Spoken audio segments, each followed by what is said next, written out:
बोलिए आई मात की जय। अभी इस कोरोना वायरस के संकट के समय लॉकडाउन है और करीब करीब सभी भाइयों को इच्छा अनिच्छा के बावजूद भी घर पर ही रहना पड़ रहा है। और इस समय सरकार ने एक बढ़िया काम किया कि रामायण और महाभारत सीरियल को वापस टीवी पर दिखाना शुरू कर दिया। मैं भी बड़ा शौक से महाभारत देखता हूँ।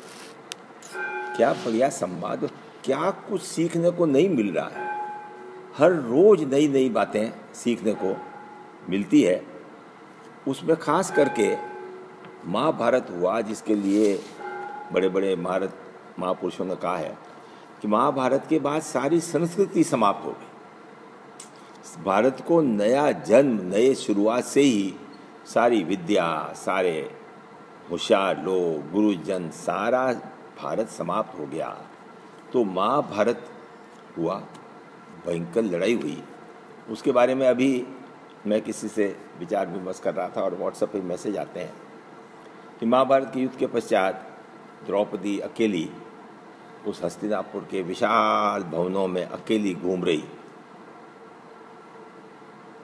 सब खाली पड़ा। जितने में कृष्ण आते हैं वो जाके कृष्ण से लिपट जाती है और कृष्ण से कहती है, क्या सब इतनी लड़ाई, इतना सब कुछ क्या इसी के लिए होना था? तो कृष्ण ने बड़ा सांत्वना से उसको शांति दी और कहा, नहीं द्रौपदी, क्या ये सब मेरे कारण हुआ? द्रौपदी ने कहा, नहीं, तुम अपने इतना बड़ा मत समझो कि तुम्हारे कारण हुआ, पर एक बात समझो कि अगर तुम 3-4 जगह गलती नहीं करती तो काफ़ी कुछ बदला जा सकता था। नंबर 1, स्वयंवर में तुमको कर्ण को हल्का दिखाने की और हल्का बोलने की जरूरत नहीं थी। मौका देते, सभी का मौका थे। तो आपका एक दुश्मन तैयार नहीं होता। दुर्योधन के बारे में कहाँ बोलने की जरूरत थी कि साहब, अंधे के बेटे अंधे ही होते हैं। जहां तुमने घमंड किया और फिर कभी स्थिति बनती नहीं कि दुर्योधन और दूसरा तुम्हारा चीरहरण होता और ये सब वाक़े होते और आगे से आगे बातें बढ़ती। इस तरह से ये महाभारत वगैरह ये जो सीरियल आ रहे हैं, इसकी हमको काफ़ी कुछ नई चीज़ सिखा रहे हैं। नई चीज़ नहीं सिखा रहे हैं, ये अपनी परंपरा, हजारों वर्षों की जो बुद्धि है, हजारों वर्षों का जो तजुर्बा है, वो अपन इसमें सीख रहे हैं।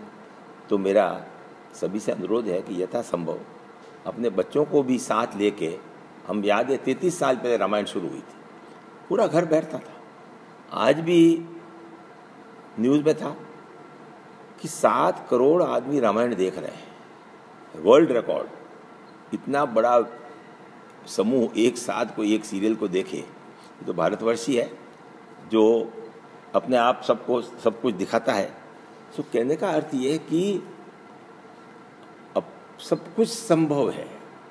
एक मनुष्य ही, बाकी सबके जहर जो है वो दांतों में होता है, चाहे सांप हो, दूसरों, पर मनुष्य का जहर दांतों में नहीं है, उसके शब्दों में है। शब्द जब भी बोले बहुत नाप तोल के। मैंने तो बचपन से ही पंचायती देखी है। कई पंच मैंने यूँ पट्टियों की पंचायती देखी जिसमें 100-100, 150-150, 200-200 पंच। कई पंचों को मैंने सालों 10-10, 20-20 साल देखा, एक शब्द नहीं बोलते थे, सुनते। और जो बोला, ये अभी विधानसभा और लोकसभा मैं देखता हूँ, मेरे को बड़े अजब लगता है। अरे मैंने कहा, अनपढ़, कम पढ़े लिखे, बिना कोई कल्चर के क्या जाति पंचायती डिसिप्लिन तरीके से होती है? कोई भी व्यक्ति बिना मतलब की एक शब्द, एक सेंटेंस तो लंबा हुआ, एक शब्द भी गलत नहीं बोलता था। अगर कोई गलत बोल गया तो सबको एक झटका लगता था। अपने इंग्लैंड का जो हॉल है वहाँ मैं तो नहीं गया हूँ, पर वहाँ लिखा हुआ बताते हैं अंग्रेजी में कहा है कि it is better to look fool than to open your mouth and prove it. अरे कि नहीं बोल के बेवकूफ़ दिखना ज़्यादा अच्छा है, बल्कि बोल के उसको सबूत करना। सो मेरा सबसे निवेदन यही है, अपन महाभारत देख रहे हैं, देखो तो सही, एक एक शब्द चाहे जिस किसी का भी बोला जा रहा है वो कितना नाप तोल के बोला जा रहा है, और जो फिजूल के शब्द बोल रहा है वो कितना नुकसान अपने परिवार को और अपने भविष्य को कितना नुकसान पहुंचा रहा है। इस महाभारत के सीरियल को कृपया ध्यान से देखें और अपनी आदत डाल दें, बच्चों की भी आदत डाल दें कि बिना मतलब का, बिना किसी का शब्द एक बार जो निकल गया गलत शब्द, चाहे किसी के लिए हो, वो घूमेगा, वो वापस उसको विड्रॉ करने का कोई तरीका, माफ़ी मांगना करना कोई तरीका नहीं है आपने।